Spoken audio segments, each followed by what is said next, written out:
தமிழ் வணக்கம். பாருங்கப்பா, வெள்ளை பூசணி. இந்த வெள்ளை பூசணியை தான் நல்லா கட் பண்ணி இப்படி தான் க்ளீன் பண்ணிவிட்டு நல்லா சின்னதாக கட் பண்ணி இங்கே பாருங்க மிக்ஸி ஜாரில் அடித்து வச்சுருக்கோம். இந்த வெள்ளை பூசணியை மிக்ஸி ஜாரில் போட்டு நல்லா அடித்து வச்சுருக்கோம். பாருங்கள் எவ்வளோ நைஸாக போட்டு வச்சுருக்கோம்னுட்டு.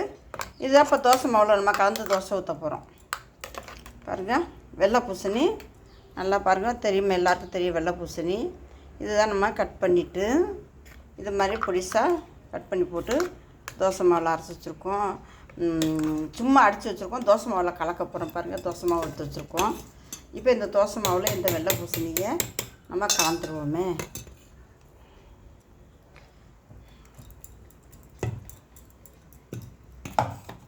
நல்லா கலந்து கிண்டி விட்டுருவோம். பாருங்கள் தண்ணியே ஊற்ற வேண்டியதில்லை. நல்லா மாவு கட்டி அரைச்சி வச்சுக்கோங்க. அரைச்சி வச்சுக்கிட்டு அந்த பூசணியை போட்ட உடனே பாருங்கள் தண்ணி ஆயிடுச்சு. நல்லா கெட்டியாக மாவை கரைச்சி வச்சுருந்தோம். இப்போ பாருங்கள் மொத்தமாக கரைச்சி எடுத்து வச்சுட்டு அது மாவு கொஞ்சம் கொஞ்சம் எடுத்து செஞ்சுக்கிறோம்.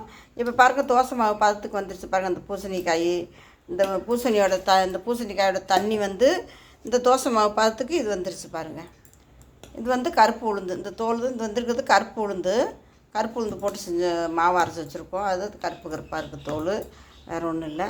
பாருங்கள் இப்போ இதில் வெங்காயம் எதுவும் போட வேண்டாம்.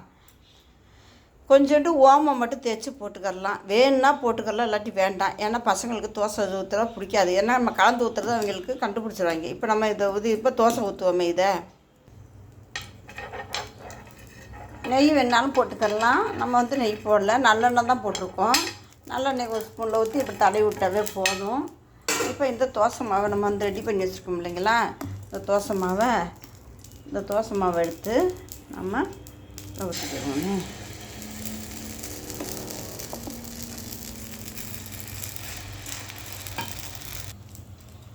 பாருங்கள் லைட்டாக கொஞ்சம் எண்ணெய் போட்டுக்கிடுவோம்.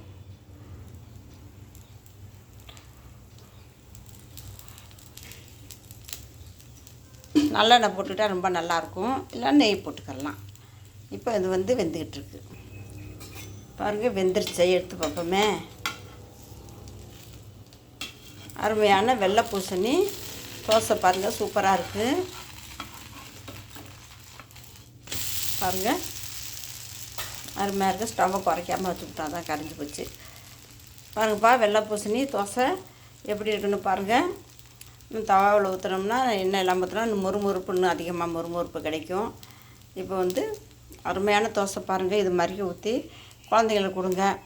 சட்னி எது வேணாலும் வச்சு கொடுக்கலாம் குழந்தைங்களுக்கு. அருமையான வெள்ளை பூசணி பாருங்கள். மாவு போட்டு தண்ணியே ஊற்றலை, மாவு கட்டி அரைச்சி வச்சுருந்தோம். அந்த மாவில் இந்த பூசணியை போட்டோன்னு தண்ணி ஆயிடுச்சு. பாருங்கள் தோசை அளவுக்கு தண்ணி வந்துருச்சு. வேறு ஒன்றும் நம்ம சேர்க்கலை. உப்பெல்லாம் ஏற்கனவே மாவில் போட்டு கலந்து வச்சுருப்போம். காய் மட்டும்தான் சேர்த்துருக்கோம். வெள்ளை பூசணியை மட்டும்தான் சேர்த்துருக்கோம். பாருங்கள் இது மாதிரி தோசை ஊற்றி கொடுங்க. பிள்ளைங்களுக்கு காய் சேர்ந்தாப்புலையும் இருக்கும். சாப்பிட்டது மாதிரி தெரியும். பிள்ளைங்களுக்கு இது தெரியாது. இப்போ இதை ஊற்றுனீங்கன்னா தெரியாது. நெய் போட்டு செஞ்சு கொடுக்கலாம். எண்ணெய் கொஞ்சம் அதிகமாக போட்டு செஞ்சு கொடுக்கலாம். இப்போ பிள்ளைங்க வந்தோடனே இந்த மாதிரி செஞ்சு கொடுத்தோம்னா பிள்ளைகளுக்கு தெரியாது. தோசை ஊற்றி கொடுத்தோம்னா சூடாக அதுக்கப்பட்டு சாப்பிட்ருங்க. காய் சேர்ந்தாப்புல இருக்கும். காய் பிள்ளைய சாப்பிட மாட்டேங்குதுங்கிறதுனால இந்த மாதிரி செஞ்சு கொடுக்குறோம். கண்டிப்பாக இது மாதிரி செஞ்சு பாருங்கள். அருமையான வெள்ளை பூசணிக்காய் தோசை.